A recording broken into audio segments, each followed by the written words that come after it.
On any given day, more than 1 billion of the world's children go to school, whether they sit in buildings, in tents, or under trees. Ideally, they are learning, developing and enriching their lives.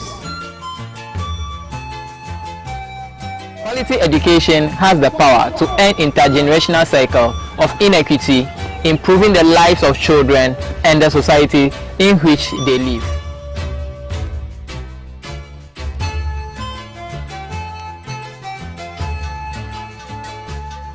My name is Fumi William. I come from Deme.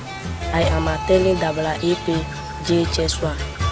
The reason why we go to school there is we don't have any school here. That's why we are going to Dabala.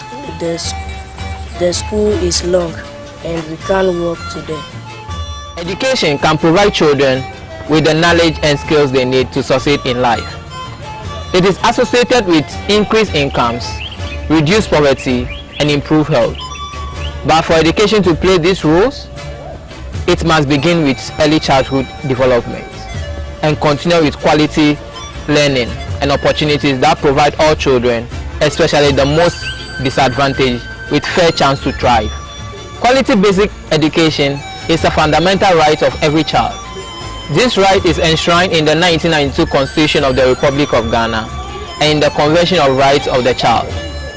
Among several things, the Convention demands the state to provide good infrastructure facilities to widen access to basic quality education for all children.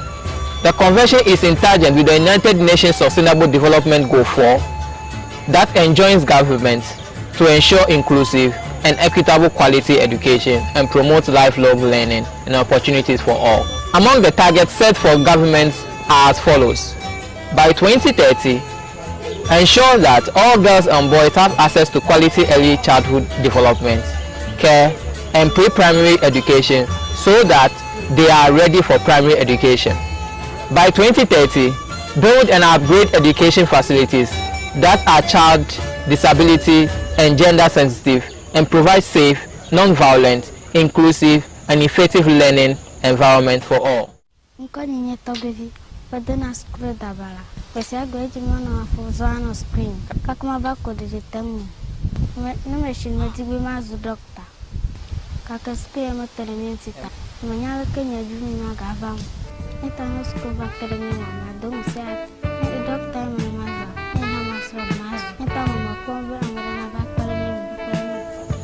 According to the UNICEF report 2016, however, over 59 million children of primary school age are still out of school and more are being denied access to basic education. The challenge is most acute in West and Central Africa, where the net enrollment rate stood at 74% in 2013. Although governments are attempting to make education accessible for all children, there is still more to be done.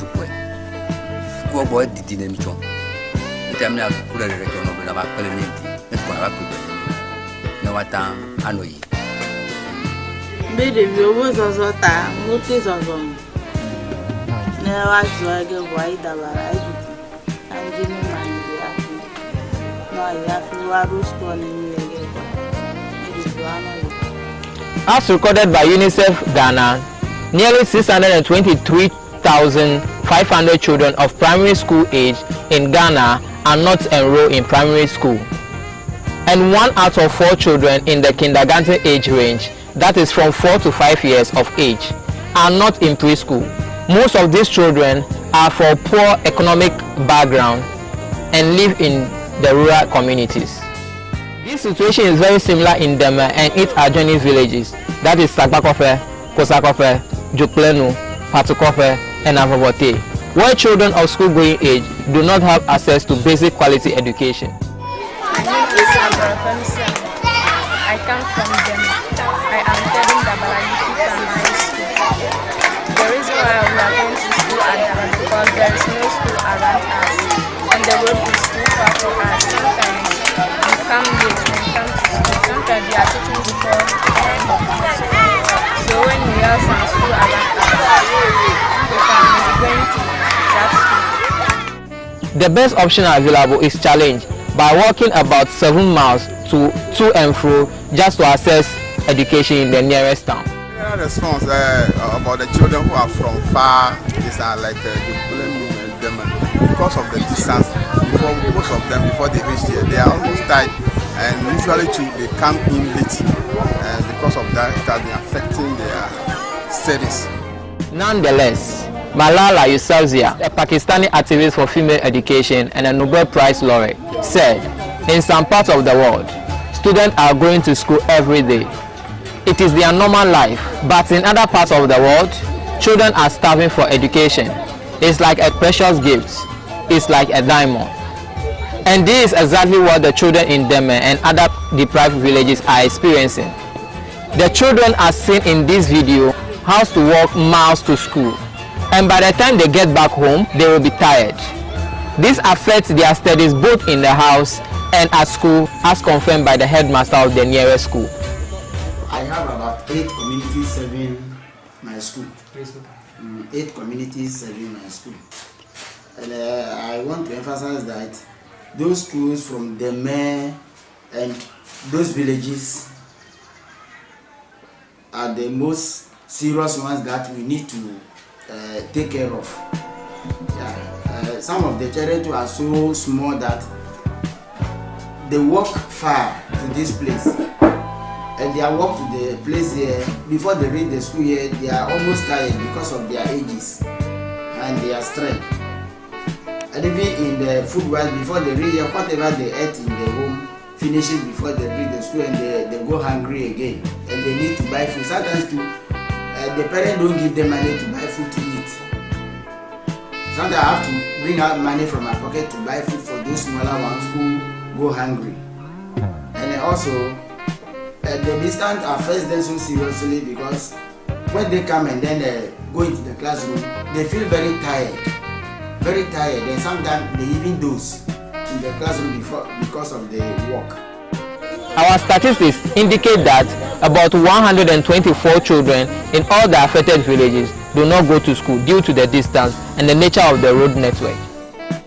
There's an initiative to assist these children, getting a central point school for them to make it shorter in distance for schooling. I think it will help me a lot, which this challenge will be solved, and I think the academics too will come up.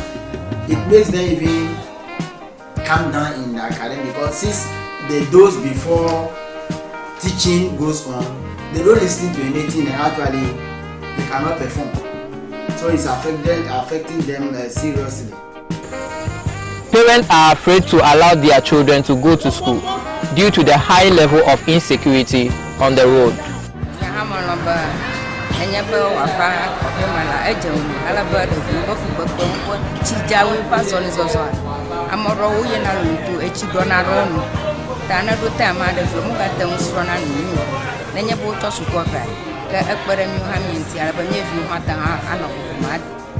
For some of these children too, school is not always a positive experience.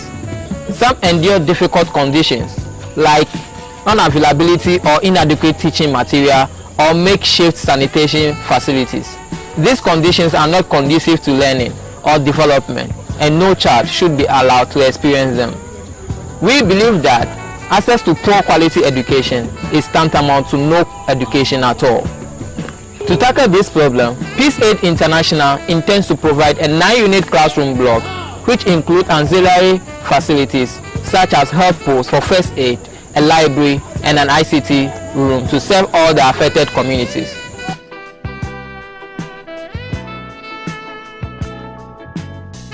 $20 plots of land have been secured for the facilities, and architectural design has also been acquired. The local authorities is raising funds which will take care of the preliminary stage of the project, like site clearing and documentation.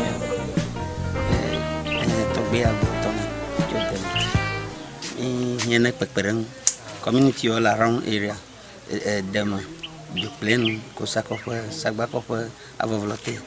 Mais dit ben, ou après bien la school n'a pas de vie, ou faut prendre la school n'a pas, ou faut zozo aïe d'abala. Depuis au dit ou la vous m'ont dit tout de vie au moins chiota. Mais dit ben, ou après bien que school n'a de vie, on va attendre rock band, la boborem. The facility, when completed, will prevent the children from walking long distance to school, which makes it very accessible and quality. We are collaborating with the Tongu District Ghana Education Service, the District Assembly, which is the local government, and the United Nations Development Program. And in fact, I'm so impressed with the project and how the community accepts the proposal and the input they are making. Actually, I'm from this area and I know what the people normally go through, and me myself I'm a living testimony because I've experienced those things from my basic education. So I know how important and vital it will be for the community to have this.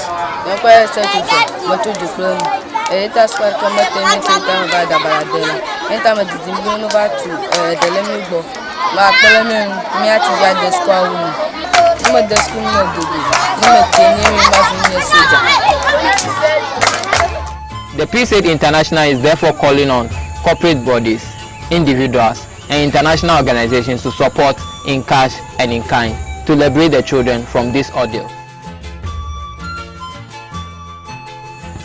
We therefore would not lay in wait under the illusion that the government will do something. We rise to correct the situation. So we say, help us build it. As our motto goes, one for all for one. We stand together and we build together and we solve the problem for these children together. Thank you.